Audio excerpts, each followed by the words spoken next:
I love your outfit. Thank you. I love the fact that you've been intentional with what you wear when you're out of Ghana. Yes. You're representing the continent.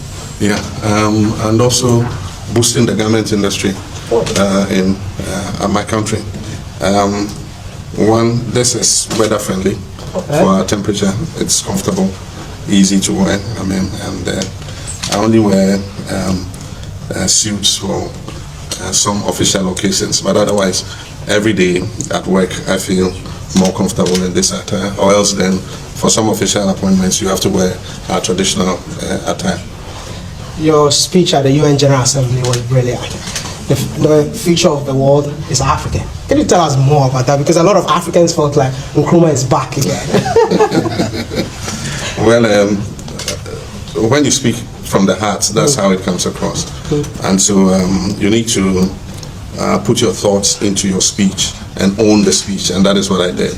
I crafted it, and I meant every word in there. I talked about reparations, I talked about the global system and how it is changing and how it has been unjust to Africans, and in any new global order that succeeds it, there must be justice and equity for Africa, including having an equal say in international global institutions like the United Nations, the World Health Organization, the multilateral financial institutions, the IMF, the World Bank, and all that. Africa must have a greater say in all these institutions. Aside from that, the current world order is rigged against Africa. And so if you look at the colonial patterns of trade that were established by our colonial masters, they are the same patterns of trade. Railways lead to only where there are resources, and they lead from there to the ports in order to extract those resources and export them to other destinations. We continue to live as colonial slaves. Let me call it new colonial slaves, because we have a flag and we have independence, but still the system is rigged such that we have to export materials raw to our former colonial masters. They use those resources, to produce manufactured and finished goods, and then determine the prices of those goods and export them back to us. But when we export the raw materials, we don't determine the price. We don't determine the price of cocoa. We don't determine the price of gold.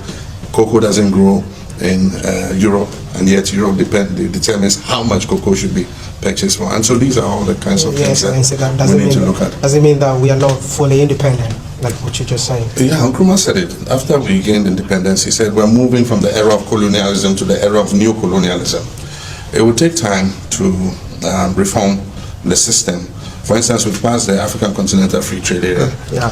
But even though we can export duty-free, tariff-free into each other's markets, where are the railways to move those goods? Where are the ports to move those goods? Where are the roads to move those goods? If you have to move goods from Ghana to another African country, you probably must have to transship it through Europe or some other destination before it gets there. So until we're able to establish the infrastructure to be able to exchange people and goods between ourselves, we cannot fully utilize the potential that the African Continental Free Trade Area gives us. And that is part of the new colonialism that I talk about.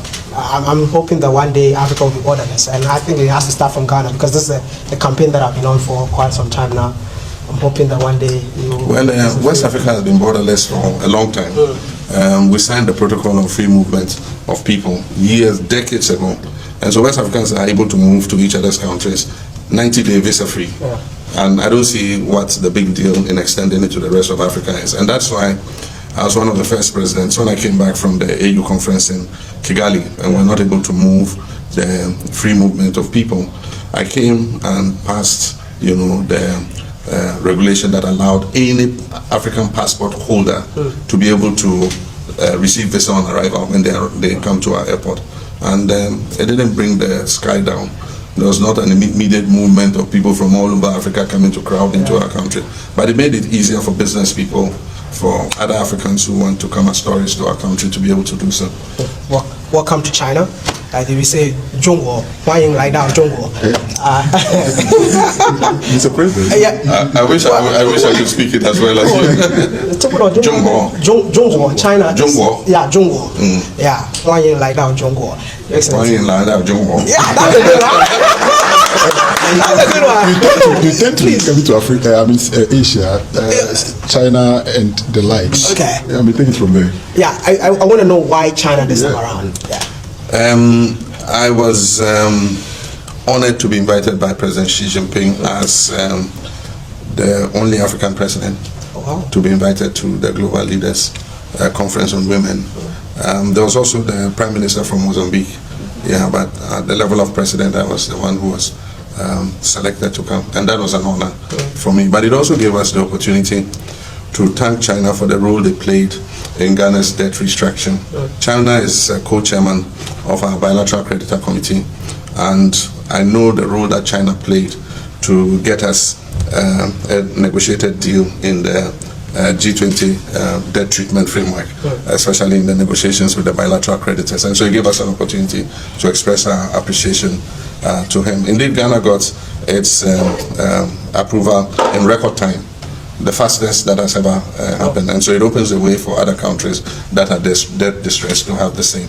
And so I had the opportunity to say thank you to President Xi, but also to discuss important issues of interest in the relations between us in terms of pivoting into a new era of trade and investment that is discussing China's policy of 0% tariffs for all African countries. And so we had the opportunity to negotiate that. We agreed in principle. We've not signed off yet, but we've agreed on a target date where we'll complete the negotiation and sign off. So it will mean that Ghana can export duty-free into the Chinese market. But one of the things we need to do, which is important, is not that it's not just enough to export, to have zero tariff exporting to the Chinese market. If we do not harmonize our standards, because China has quite some stringent standards, and so we need to harmonize the standards between the Chinese Standards Authority and our Ghana Standards Authority, so that if we get approval from any of the two standards authority, we know that the product is of the quality that can be exported to Ghana or exported to China. And so that will be the next stage after we sign off on the zero tariff. But we also had the opportunity to discuss issues of bringing Chinese investment into Ghana. We want to position Ghana as the gateway to Africa. And so we're creating Ghana as the hub. Right now we have an expanded port and new ports. Phase 1, Phase 2 have been completed. We have one of the most efficient ports, top 10 ports in Africa. And I believe that there's a time our economy is doing well, it's stable, interest rates have come down, inflation has come down, our currency has stabilized.